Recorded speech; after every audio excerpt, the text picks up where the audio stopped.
அனைவருக்கும் வணக்கங்க. நந்திகேஸ்வராலேருந்து பேசுகிறேங்க. இப்போ நேற்று லக்கணம் கணிப்பது எப்படின்னு பார்த்தோங்க. இன்றைக்கி ராசி கணிப்பது எப்படி, ஒரு பையன் எந்த ராசியில் இருப்பான், எப்படி வளர்பிறையா தேய்பிறையில் பிறந்திருக்கானா, அம்மாசையில் பிறந்திருக்கானா, அதெல்லாம் சந்திரன் இருக்கும் இடம்தாங்க ராசி. ராசிக்கும் முக்கியத்துவம் கொடுக்கணும், லக்கணத்துக்கும் முக்கியம். ஒன்று உயிர்னா ஒன்று உடலுங்க, உடல்னா உயிர். இந்த மாதிரி ராசியும் நட்சத்திரம் லக்கணமும் ராசியும் இருக்குங்க. ரெண்டும் இல்லைன்னா ஜோதிடம் இல்லைங்க. இப்போ ராசி கணிப்பது எப்படி நீங்களே கணிச்சிக்கலாம். அனைவருக்கான பதிவு தாங்க இது. இப்போ இப்போ ராசி கட்டம் போட்டுக்கிறோன்னு வச்சுக்கோங்க. இப்போ நம்ம அமாவாசைன்னா எப்படி சொல்லுவோம், சந்திரனும் சூரியனும் ஒரே இடத்துல இருக்குங்க, அது அமாவாசைன்னு நம்ம சொல்கிறோம். அது எந்த இடமாக வேணாலும் இருக்கலாங்க, அது லக்னமெல்லாம் போட வேண்டியதுங்க, எந்த இடத்துல வேணாலும் இருக்கலாம். ராசி சந்திரனும் சூரியனும் ஒன்றா இருக்கிற அன்றைக்கி அமாவாசைன்னு சொல்கிறோங்க. இந்த சந்திரன் அந்த இடத்துல இருந்துட்டாவே அதுதான் ராசிங்க. எந்த இடத்துல சந்திரன் எழுதியிருக்கிறோமோ அது ராசி. லான்னு போட்டால் லக்கணங்க, அதுதான் முக்கியமான பாயிண்ட்டுங்க. இப்போ சந்திரனோட சூரியன் போய் இணைஞ்சிருக்குது, அன்னைக்கு அமாவாசை. ஜாதகர் அமாவாசை அன்னைக்கு பிறந்திருக்கிறாரு. சந்திரனும் சூரியனும் ஒரே இடத்துல இருந்தா அவங்களுக்கு திதி சூனியம் கிடையாதுங்க. அமாவாசை அன்னைக்கு பிறக்கிறவங்களுக்கு திதி சூனியமே வராதுங்க. மற்றவங்களுக்கெல்லாம் திதி சூனிய ராசிகள் வரும், அவங்களுக்கு வராது. சரி, 2ஆம் இடத்துல சந்திரன் 2.25 நாள் இங்கே இருந்ததுனாங்க. அடுத்தது ராசி கட்டத்தில் அமர்ந்த மாறாதுங்க. சந்திரன் 2.25 நாள் இப்போ மீனத்துலேருந்து 2.25 நாளைச்சு இங்கே வந்துடுவார். திருப்பி மேசத்துலேருந்து ரிஷபத்துக்கு வந்துடுவார். ஒவ்வொரு வீட்டுக்குங்க 2.25 நாள் பயணம் செய்வார். ஒவ்வொரு வீட்டுக்கும் 2.25 நாளுங்க. ஒவ்வொரு வீட்டுக்கும் 2.25 நாள் பயணம் செய்வார். ஒவ்வொரு வீட்டுக்கும் 2.25 நாள் தாங்க அவர் இருப்பு. 2.25 நாள். மற்றதெல்லாம் 1 மாதம், 1.5 மாதம். செவ்வாயெல்லாம் 1.5 மாதம், புதன் 1 மாதங்க, குரு எடுத்துகிட்ட 1 வருஷம், ராகு எடுத்துகிட்ட 1.5 வருஷம், சனி 2.5 வருஷம். அதிக நாட்கள் எடுப்பது சந்திரன் தான். இதுதான் சனி பகவான் தான். ராகு கேதுங்க எதிர் புறமாக அவங்க. ராகு இங்கே இருந்தால் கேது இங்கே இருக்கும், ராகு இங்கே இருந்தால் கேது ஆப்போசிட். அதில் சமசத்தை பறிய உட்காந்துரும். இப்போ 2.25 நாள் பயணம் செஞ்சுட்டு வருங்க. அப்படியே இப்போ 7வது வீடு வந்துருச்சுன்னு வச்சுக்கோங்க. சூரியன்லேருந்து 7வது வீட்டில் சந்திரன் உட்காந்துருக்குன்னு வச்சுக்க. அங்கே சந்திரனும் சூரியனும் சேர்ந்துருந்தால் அமாவாசனைக்கு பிறந்தான்னு சொல்லுவோம். 7வது வீட்டில் இருந்தாங்கன்னா பௌர்ணமின்னு சொல்லுவோம். இப்போ 7வது வீட்டில் சூரியன்லேருந்து என்னன்னா 1 2 3 4 5 6 7 நாளுக்குள்ளே இருந்ததுன்னா இந்த பையன் வளர்பிறையில் ஜாதகர் ஜாதகி பிறந்திருக்காங்கன்னு டக்குன்னு சொல்லிடலாம். சூரியன் இருக்குதான்னு பாருங்கள். சூரியன் சந்திரன் பாருங்கள், 7 வீட்டுக்குள்ளே இருந்தால் நம்ம குழந்தை வளர்பிறையில் பிறந்திருக்கு அப்படின்னு நினச்சிக்கலாம். 7 வீடு முன்பின் ஒரு நாள் ஆகலாங்க. சரி, 7 வீட்டில் 8வது 9வது வீட்டில் இருந்தால் தேய்பிறையில் பிறந்திருக்கு அப்படின்னு சொல்லலாம்.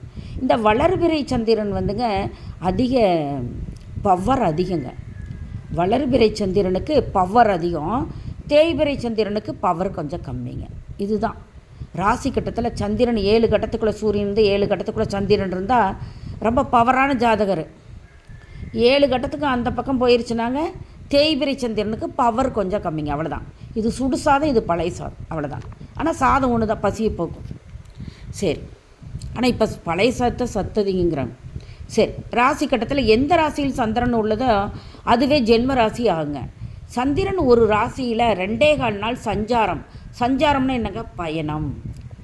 சஞ்சாரம்னா புரியாத ஒருத்தருக்கு, அதனால தான் பயணம் செய்வார். திருப்பி எழுதிட்டேன், சஞ்சாரம் என்கின்ற போட்டேன், பயணம் செய்வார். சரி, என் ஹேண்ட் ரைட்டிங் புரியாதாங்க, வாசிச்சும் காட்டுறேன். ஒரு வீட்டில் இருந்து எந்த வீடாக இருந்தாலும் சரி, 1வது வீட்டிலேருந்து 7 வீடுகள் வரை அங்கே சூரியன் இருக்கணும். 1வது வீட்டில் சூரியன் இருக்கணும். சூரியன் இருந்து சந்திரன் இருந்தால் அது அமாவாசை. சூரியன் இருக்கும் வீடு 1, இது லக்கணம் கிடையாது. சூரியன் இருக்கும் வீடு 1 என்று எண்ணி 7 வீடுகள் வரை சந்திரன் இருந்தால் வளர்பிறை ஆகும். 1 to 7 வீடுகள் வரை வளர்பிறை ஆகும். அது 2.25 நாள் ஒரு வீட்டில் அமர்ந்து செல்லும். சூரியனும் சந்திரனும் ஒரு ராசியில் இருந்தால் அமாவாசை அன்று பிறந்துள்ளார் ஜாதகர், ஒரு நாள் மின்புண் ஆகுங்க. 7 ராசியில் சந்திரன் இருந்தால் 7வது ராசியில், 7 ராசி இல்லைங்க, 7வது ராசியில் 7வது ராசியில் சந்திரன் இருந்தால், இப்போ தெரியுதுங்களா? ஒரு அம்மா சொன்னாங்க, தெளிவாக தெரியலைங்கம்மா. 7வது ராசியில் சந்திரன் இருந்தால் பௌர்ணமி ஆகும். ஒரு நாள் முன்பின் ஆகலாங்க. சூரியன் இருக்கும் ராசியில் இருந்து 6 ராசிக்குள் சந்திரன் இருந்தால் வளர்பிறை ஜாதகர் பிறந்துள்ளார். கேரண்டியாக சொல்லலாங்க. 6 ராசிக்குள் இருந்தால் வளர்பிறைன்னு சொல்லிடலாம்.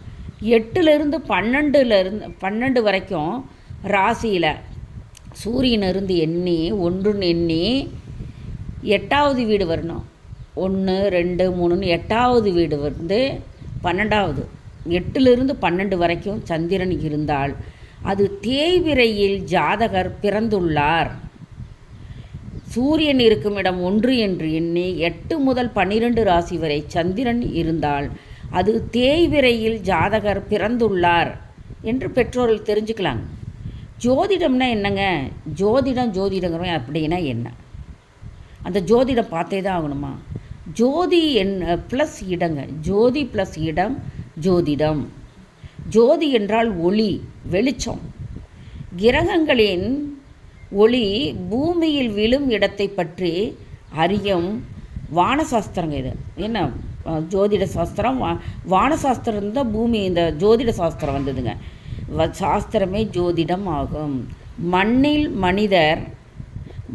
மனிதர்களுக்கு ஏற்படும் மாற்றத்தை கூறும் சாஸ்திரம் ஜோதிடம் ஆகுங்க. ஜோதிடம்னு என்ன? ஜோதி ப்ளஸ் இடம் ஜோதிடம். இது கிரகங்கள் வந்து ஒவ்வொரு கிரகம் பூமியில் ஒளிக்கற்ற விழுகுதலைங்க, அந்த இடத்தை பற்றி அறியும் சாஸ்திரம் தான் ஜோதிடம் ஆகும். ஒவ்வொருத்தருக்கும் ஒவ்வொரு மாதிரி அமைங்க.